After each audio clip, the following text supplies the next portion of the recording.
Hello, hello, hello. Welcome back to the Connected Wellness Podcast. I'm Rachel Ann. I'm here with the lovely Marianne, and we are so passionate about wellness. Here in this podcast, we look at the ways our spiritual, emotional, and physical health is all connected and how we can take better care of our whole selves holistically so we can live our best lives. We're really excited that you're here with us on the journey. Welcome to Yes. episode 45 of the podcast. Yes, a 45. We're so grown up. I Yeah. think about it in years. I'm like, we're 45 years old. I should Yeah. not be doing that, but we're 45. That's what's happening. We're like solid middle-aged podcast here. Yeah. Yeah. Oh But man, yes, we grow 45. up fast, right? We Time does fly. So Yes. here, speaking of like growing up, like honestly, this is an appropriate topic. So here today, it is, beginning of the school year for anybody who is in school, has kids in school, works in a school like me. Right, so we're in the beginning of the school year, so we thought it might be nice to talk about work-life balance because even if you Mm, are not in the education system at all, like there's something about the end of summer, beginning of fall that kind of invigorates us, right? When we think about work and kind of focusing and, buckling down and yeah. like stop playing so much outside like we do in the summer and, it's Yeah. time to get serious. So I think this is a Yeah. good topic to hit today. For sure. I'm excited to talk about it.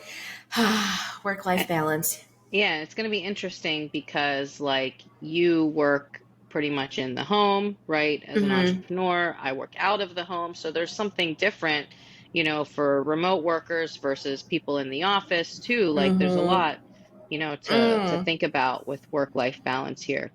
But let's Yeah. start with wins. Do you have a good wellness win Yeah. for us today? Yes, I have a wellness win. I discovered the cutest app ever. I don't think I talked about this. Did I talk about Finch? I don't think so. I don't think so either. Okay. If I did, tell me in the comments. But there is the cutest app in the world that I discovered where it's called the Finch app, Finch, like the bird.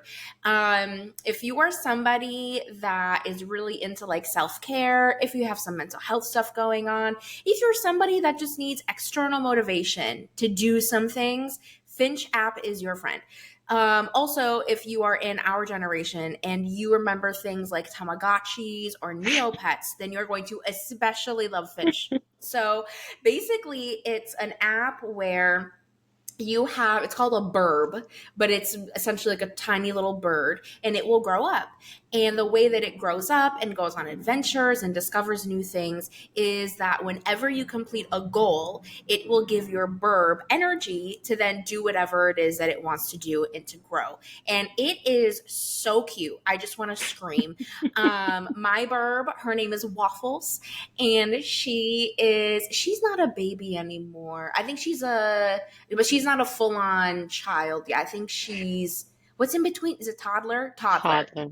Yes. So she's a toddler. She's a nice 2 weeks old, and they get to like travel and do things. She's in Taiwan right now, and she just Wow. discovered boba tea and tofu pudding, and it's so cute. And so like you just put goals on there, and then whenever you complete the goals, it gives it energy and it does things. It also has like reflection activities, name your emotion activities, nice pleasant sounds to listen to in the background. So I've been using that. It is the cutest thing. I just want to scream. I give her like different outfits. So she has like pajamas and she has pink raccoon slippers.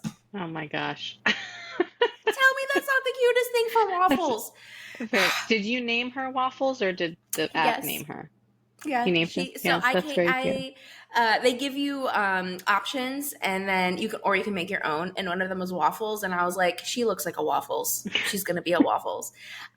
So it's just the cutest thing ever, and I really want a dog. Until I can convince my husband to get a dog, I will have waffles, and also help my Yeah. self care in the meantime. So I figured, win win. Yeah, I like it. So, yeah, Yeah. I've heard this before that like gamifying things Mm-hmm. can really be very motivating, when it Yep. comes to either personal goals or academic goals or career goals or whatever. So that's interesting. Yeah.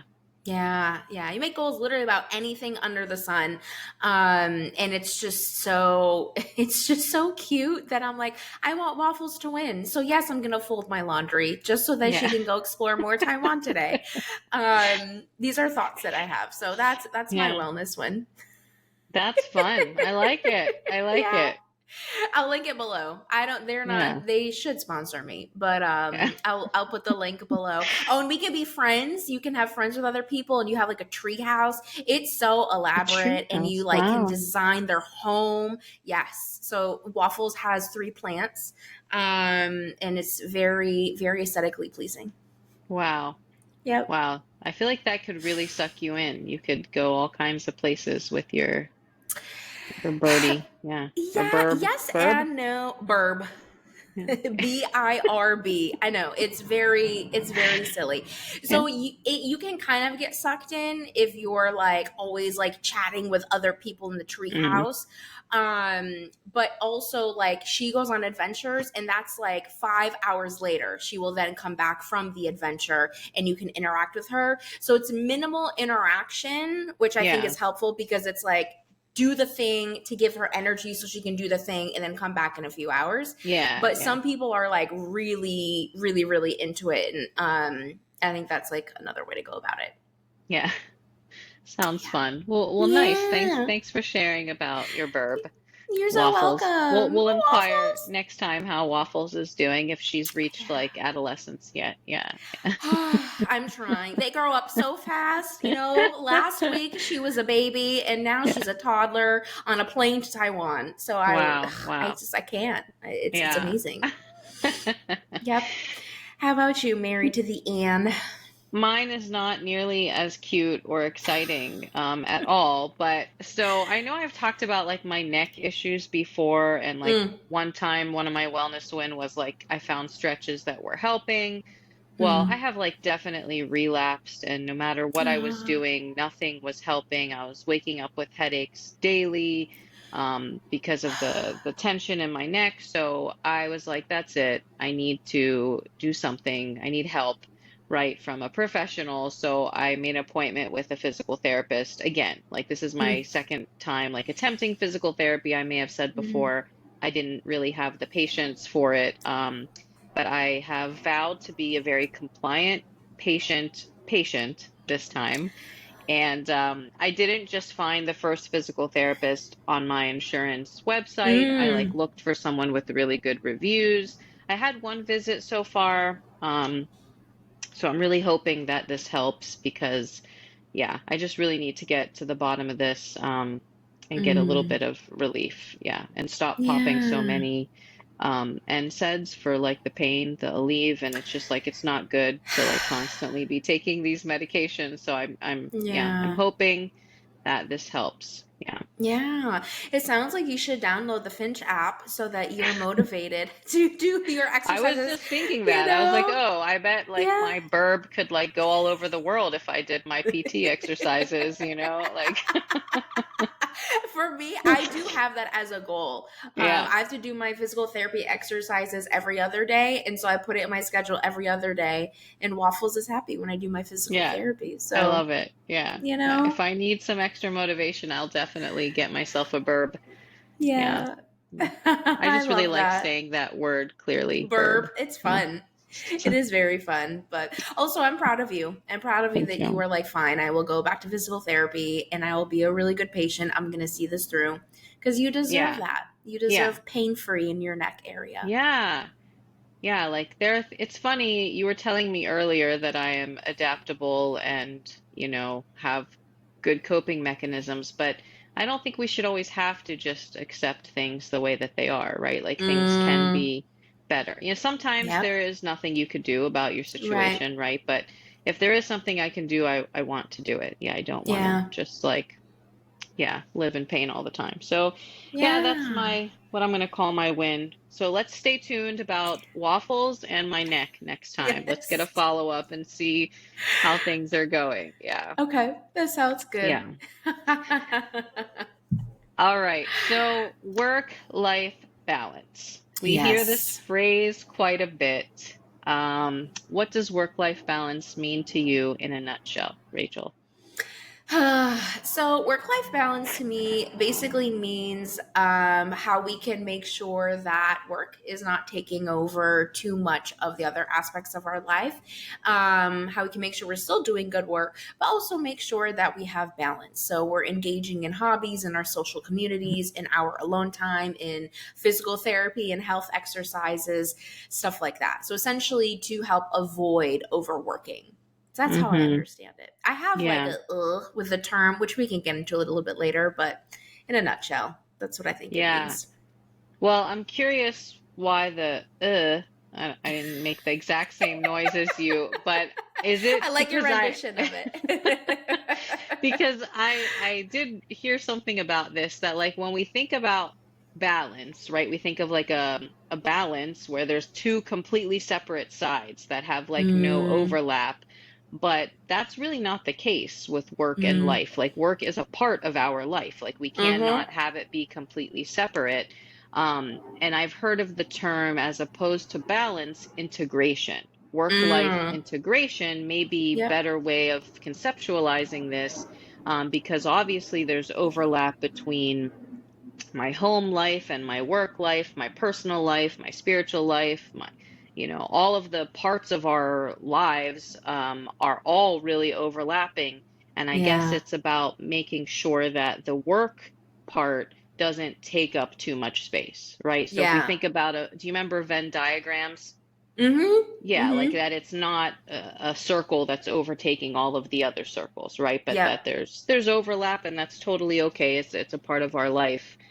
So I thought that was interesting. That balance is Mm. it makes it seem too separate, and then that seems impossible. Like it's Yeah. impossible to completely separate your work from the rest of your life, Right. So especially now in the age of remote work, that's yeah. Yeah, yeah. So that's basically the reason why I have like a about it because it makes it sound like work is not a part of your life, and when in actuality, it's like you have a life, and there are aspects of your life that you participate in, right? Thinking about the episode that we did, I forgot what when it was, but with the psychiatrist, Doctor Oh, Lele.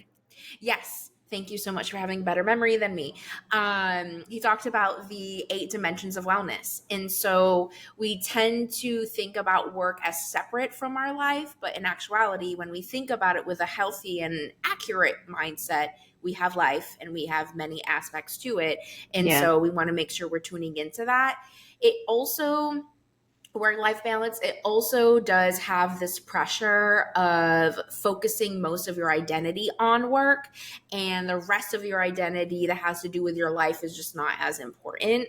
And that's really, culture, both like culture, like, like we're Egyptian, so Egyptian culture, but also culture in terms of where we live, Yeah. and like society and stuff like that tends to really hone in on work as like a key part of your identity and value.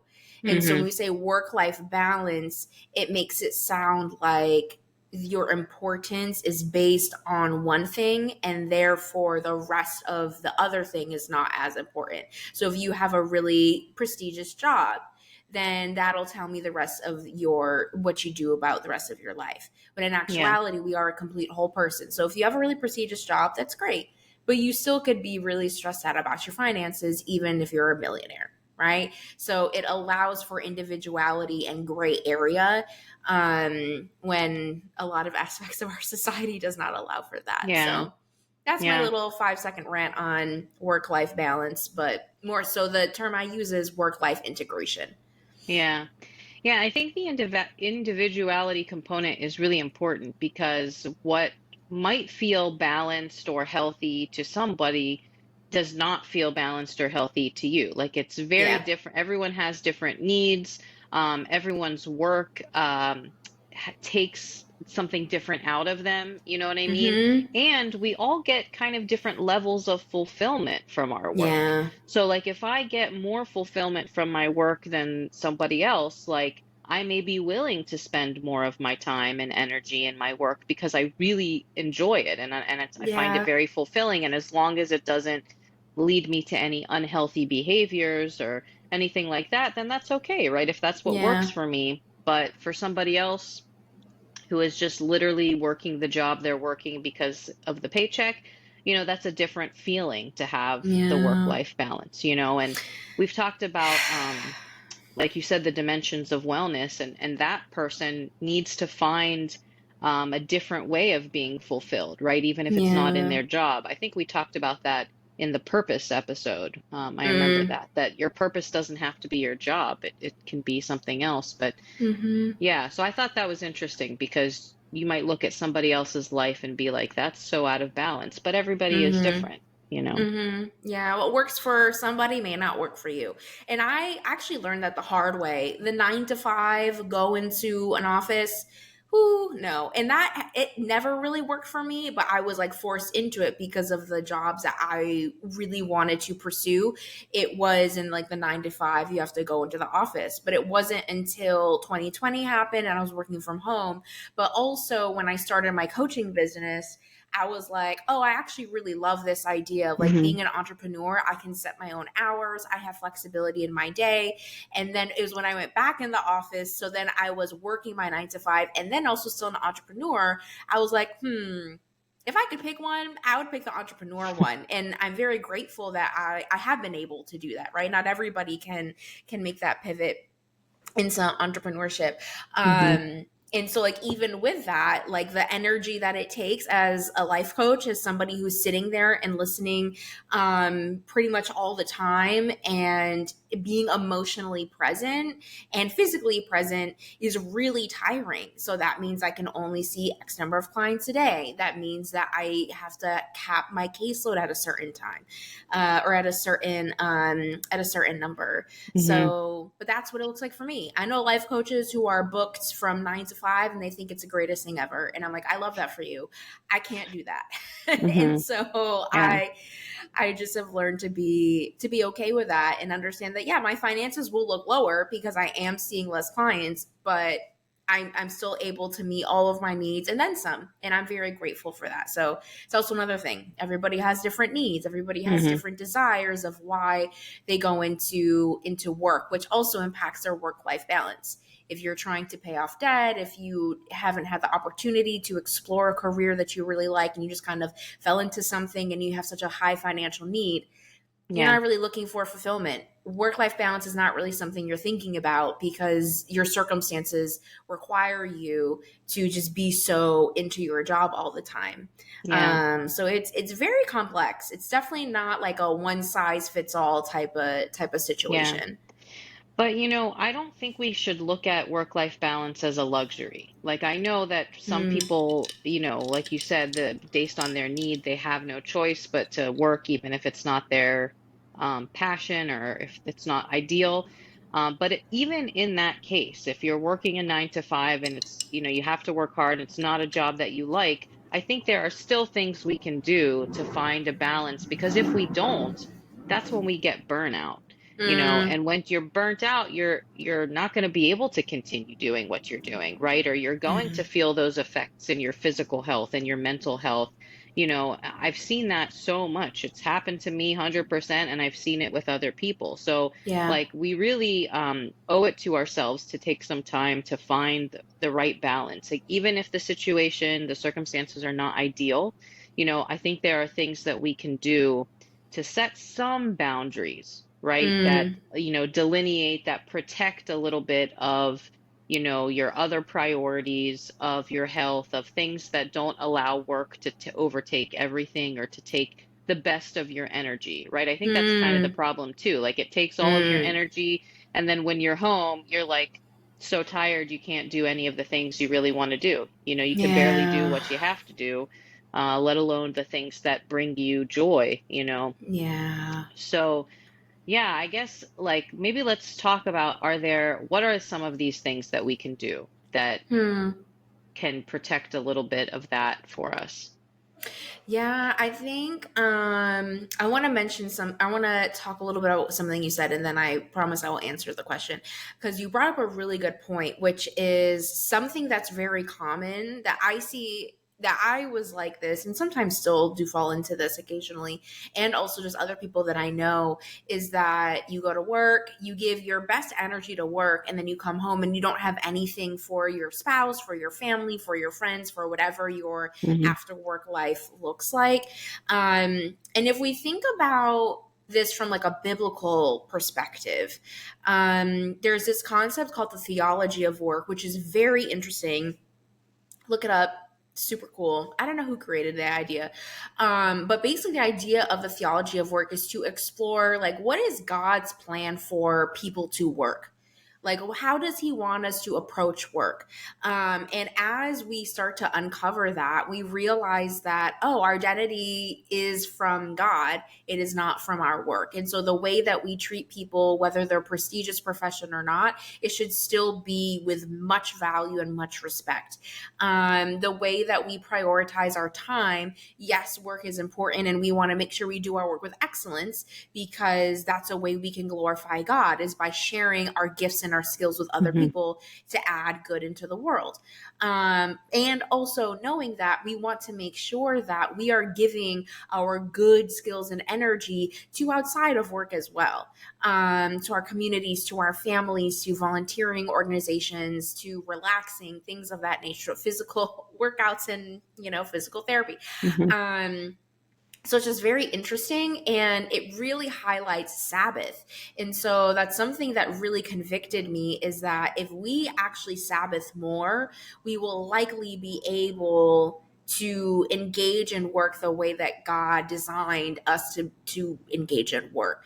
Some people, they Sabbath very well, and that's awesome. But for some people, the idea of like fully taking a 24 hours to just rest and like put your phone on do not disturb, and everybody has a different way of what Sabbath looks like. I know some people, they don't leave their home at all. Some people, they do leave their home, but they will they won't go to restaurants because they don't want them to Sabbath to mean that somebody else has to work more to serve them, right? Which I think there's a lot of validity to that.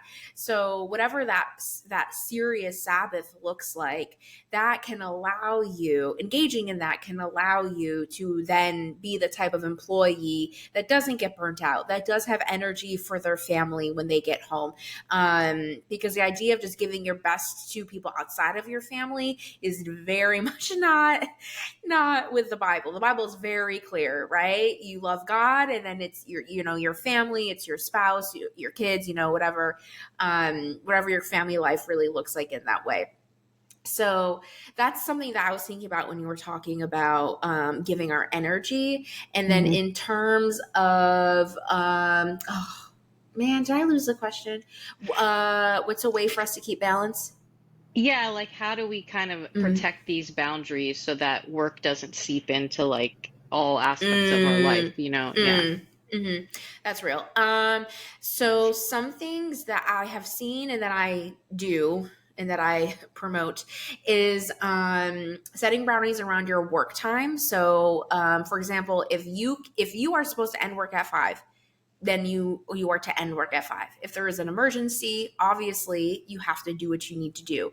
But in the day to day, you need to be ending at 5. If you're constantly working after 5, then that's a conversation to have with your supervisor and being like, hey, if I'm going to work after 5, you need to compensate me for that. Or if you're not going to, or if I just don't want to work after 5 because my hours end at 5, whether you pay me or not, we need to figure out a team or solution for this. And that's a scary conversation to have, but that's a conversation that people should have, because in that, they're really able to see and assess the importance that they are putting on their work over different aspects of their life, Hmm. and really figuring out, is this job worth all the sacrifice that it is? Because now it's infringing upon your time with the Lord, the time with your friends, and all of that. So that's one aspect. Another aspect is not doing work things after 5, in terms of not checking your email, not being like, oh, like I'll do a quick like Google Meet call at like 6 o'clock because this person is not available, until 6 o'clock. So I'll just squeeze in and do that, right? If again, emergencies happen, fine. But if it's not an emergency, you can be like, hey, my working hours are 9 to 5. So unfortunately, I can't meet at 6. What are the times you have available between 9 to 5? And people would probably understand that. And so that's another one that I recommend. And then another one that I can think about that I do is putting time blocks in my schedule to make sure that I'm getting like bits of rest even during the day. Yeah. So that I'm able to not burn out. So if I'm doing like I hardly work 9 to 5. It's usually like, I usually do chunks of like 4 hours and I have a little bit of a break and then another chunk somewhere. But what I make sure to do is do something outside of my computer, do something that has nothing to do with coaching so that my brain is being exercised in different ways. Otherwise, I just get so coaching focused that all I'm thinking, even when I'm done with work, all I'm thinking about is coaching. All I'm thinking about is content ideas and service ideas.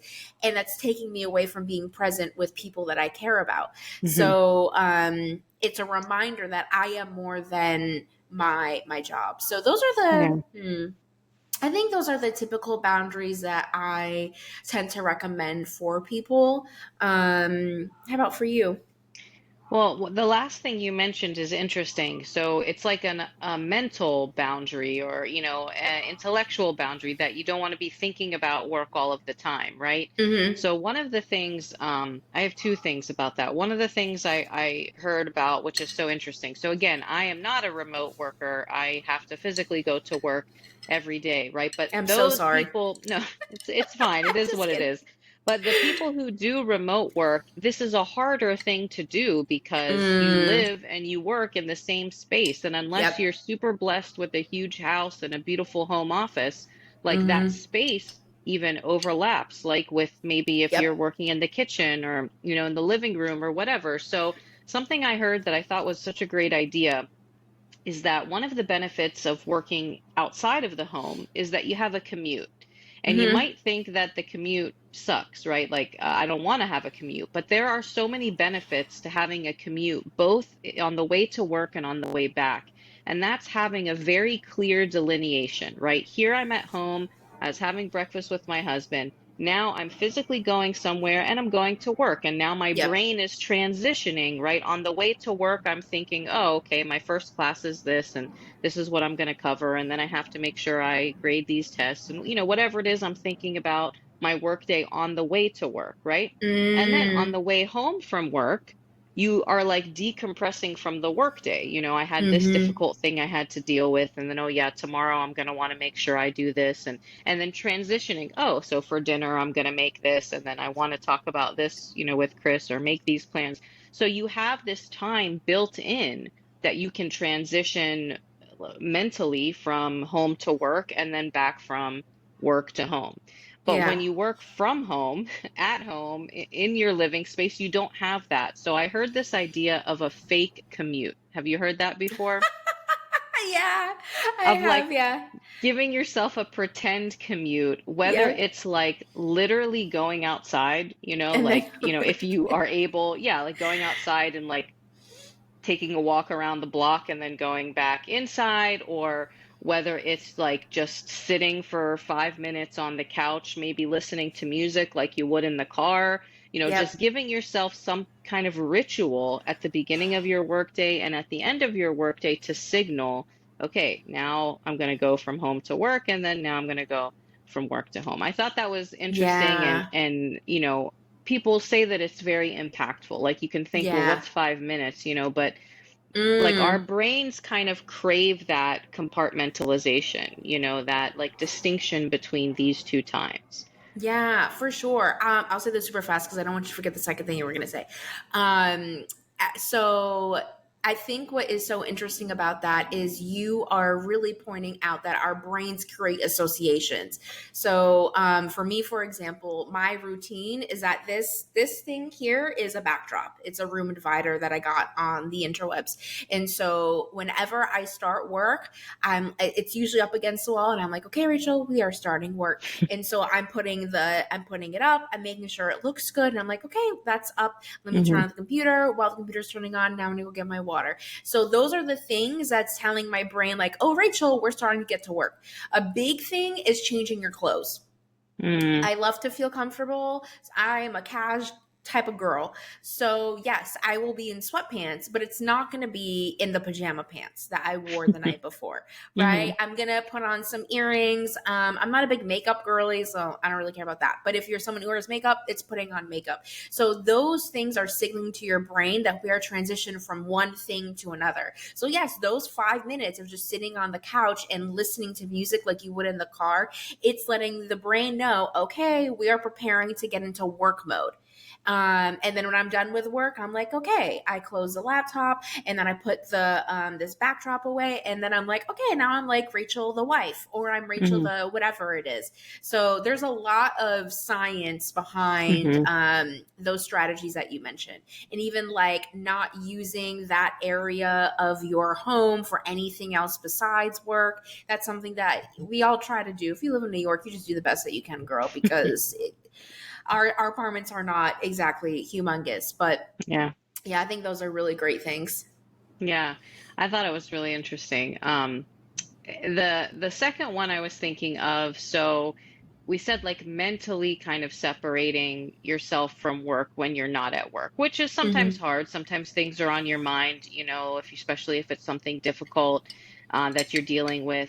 So what I noticed that Chris does naturally, we do need to have him on here. He's kind of like Right? a natural Zen master. He just like does things without thinking about it that are really healthy for Mm-hmm. him. But if he'll have something that's bothering him from work and we'll be having dinner, and he'll say, like, I just need to talk about this for like 5 minutes, and then Mm-hmm. I don't want to talk about it or think about it anymore. And Mm-hmm. having that, like, and that's fine because you need to get it off your chest. You want to vent about it, and I'm here for you to vent about it. But that, like, I'm just going to talk about this for 5 minutes, and then I'm Yep. not going to talk about it the rest of the night. Yep. Right? Like, so to give yourself that, again, that boundary of this isn't going to affect my entire evening, right? This thing that Mm-hmm. happened from work. So, bravo, Chris, that I don't think anyone told him to do that. He just knows that I don't want this to affect my whole night, but I love that. Um, Mm. That's so great. the mental separation, you mentioned time separation. Um, Let me think what else I wanted to talk about. Oh, you know what I thought? Another thing about remote work, because honestly, Mm. what percent of people remote work? It's a pretty high, right? Like, Yeah, I don't know the number. Do you know the number? I don't know the number, but like if you think about It's people definitely high. it's yeah, it's pretty high. So, Mm. and this is not just about remote work. It can be for both, but what is a big problem with remote work and the fact that we mesh home and life is that we multitask. And the very Mm. few, when I did used to be able to remote work in COVID, I did the same thing. Like you'll be like, okay, I'm just going to throw a load of laundry in, before this meeting starts, or if I had like a little bit of time that was technically my lunch, I would be like, let me just get a workout in. Or, you Mm. might be like paying bills while you're in the middle of a meeting or, something like that. And it feels like we talked about this. The to-do list is a dopamine rush, right? So every time you do something, it's a dopamine hit, and that's why we do it. But like I heard that there's actually no such thing as multitasking, that our Mm. brains are like not like really capable of doing focusing on multiple things at a time. And when we multitask, we're really just switching tasks quickly back and Mm-hmm. forth. And when we do that, like what do you think happens to the quality of what we're doing? Yeah, it goes down. It's not that Yeah, great.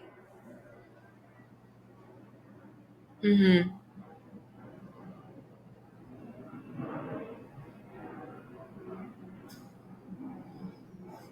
Yeah, yeah. It is a lot. It makes me think about I don't know if you read like all of these like articles when they first came out. It was like how to remote work and like do all of these things. Um there was this one person that was like, I actually like working from home because I can listen to a meeting that's not actually that important while I'm vacuuming. And I'm hmm like, so for stuff like that, right? If it's for people who are like, I listen to podcasts while cooking, technically you're multitasking. But if like both things are like pretty like low bar, like if it doesn't take yeah. that much energy to make a salad, and if you're not getting a pop quiz about this podcast, then do you. So I think for stuff like that, that work-life integration is helpful. But for other like bigger things, like if there's a meeting you need to be paying attention and taking notes on, you probably should not be also do your, online banking at the same time. So Yeah. I think I've heard very interesting stories of people really trying to maximize on that. But at the end of the day, y'all, multitasking, especially if you're like a neurodivergent person, there's a lot of like mental health diagnoses and just ways that our brains work that is just not multitask friendly. So if it doesn't Yeah. work, it's fine. You will find a way to complete the things that you need to do on your to-do list. Don't force yourself to try to make multitasking work for you.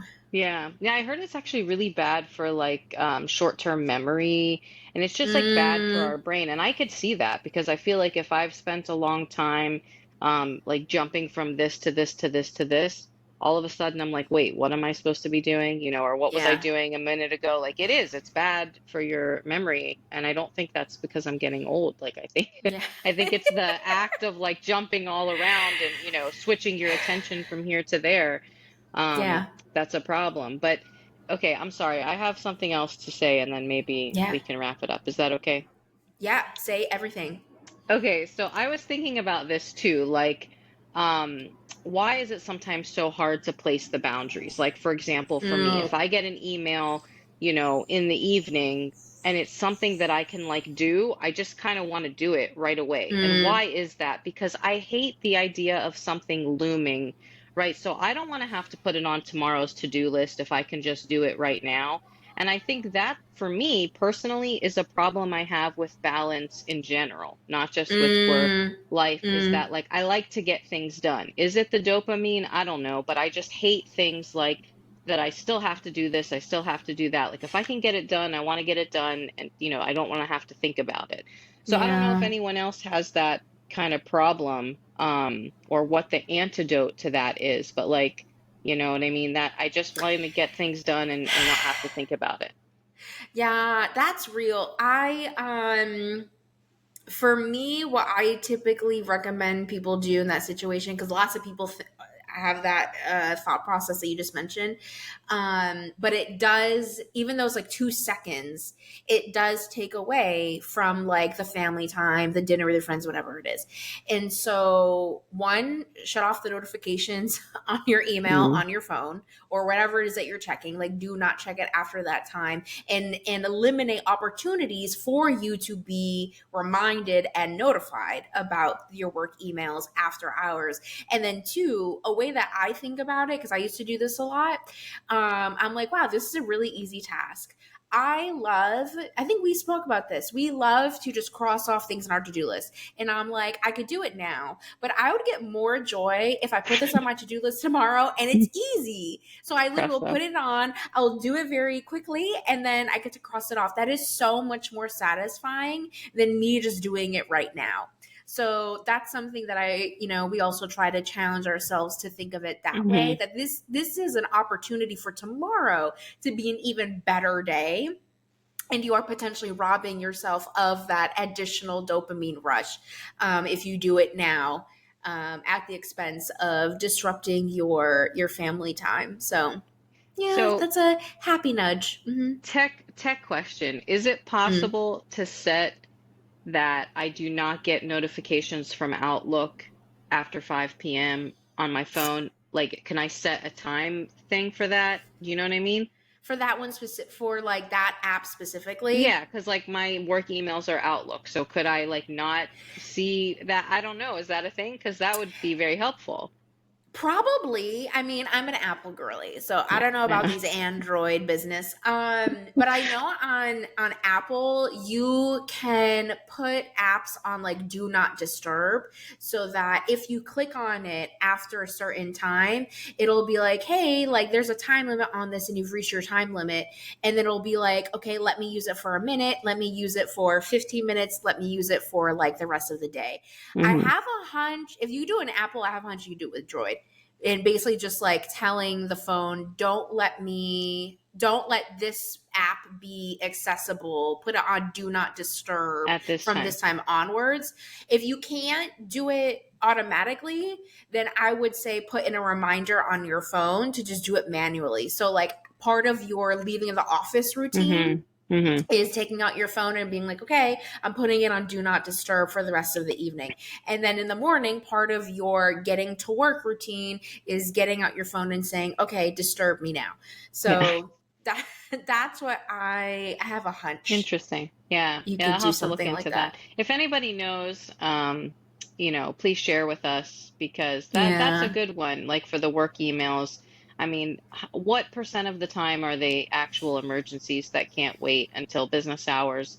Unless Yeah. you're like a doctor on call, obviously, don't do that. Like Yes. get your Please be on call if notifications. it's your job. Yeah, but like for most of us, I think, it can wait. Like literally, I Hmm. get emails from students, wanting to change their schedule or whatever at 8 p.m. or 9 p.m. Well, I can't do it anyway, so I'd rather not see it Yeah. until tomorrow, when I can help you, you know. Yeah, But yeah, there's a yeah. there's a phrase. I don't know if you're a student, don't be offended by this, please. And I don't know if it's like just where I used to work or if it's just a higher ed phrase in general. It was like just because a student is writing in a way that's an emergency doesn't mean you need to treat it like an emergency. Mm, Uh, and I'm like, I that was so real. So students, yes, please email, whenever something's going on. sure. But the way that I've always understood email is that I would email, but I don't expect that person to respond right away. But I think times have changed because I think people are starting to look at emails in the same way that they're looking at texting. Okay. And Yeah. we tend to want people to respond very quickly in texting, which I don't. So if you text me, girl, it could be 5 minutes, it could be 5 days. Sorry. Yeah. But I take my time with these things. So I say all that to say, remind yourself that emails are not meant to be responded right away. And if you are someone who's in an emergency situation, the person to speak to is the on-call person, not Yeah.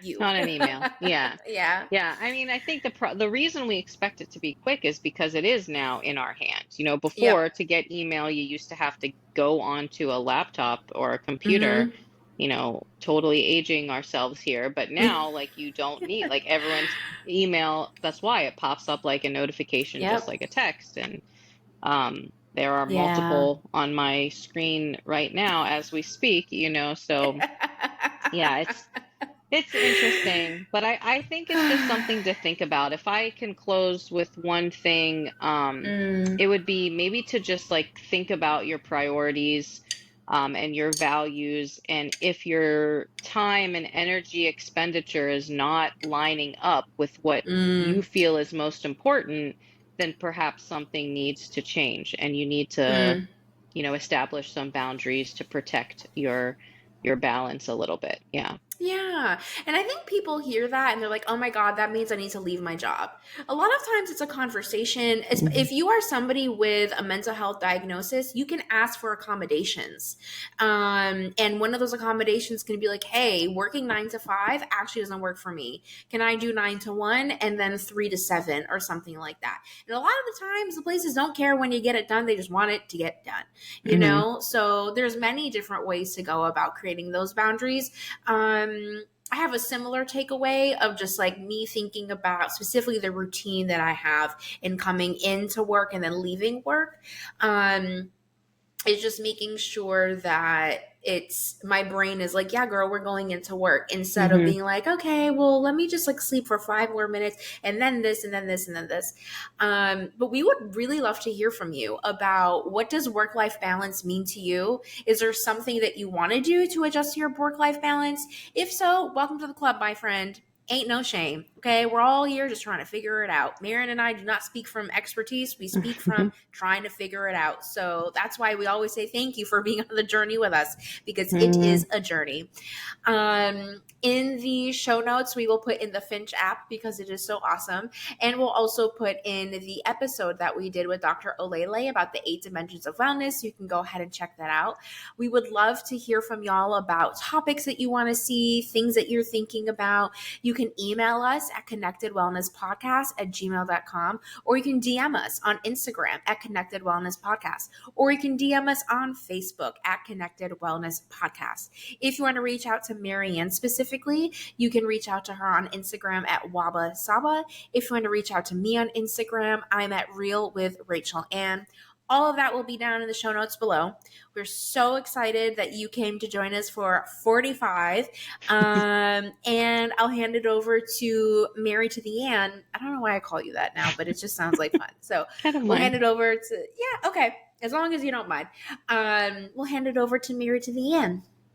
Well, it makes me feel like I need to like get in a like 90s dance circle and like start, Yes. doing something when you say that. Yeah, but that's okay. Yes. Okay, so thank you so much for tuning in. We hope that you have a wonderful week and a nice balance, and you feel Yeah. like you have time and energy for everything that's important to you. And until next time, be well. Yes. Be well, everybody. Bye. Bye.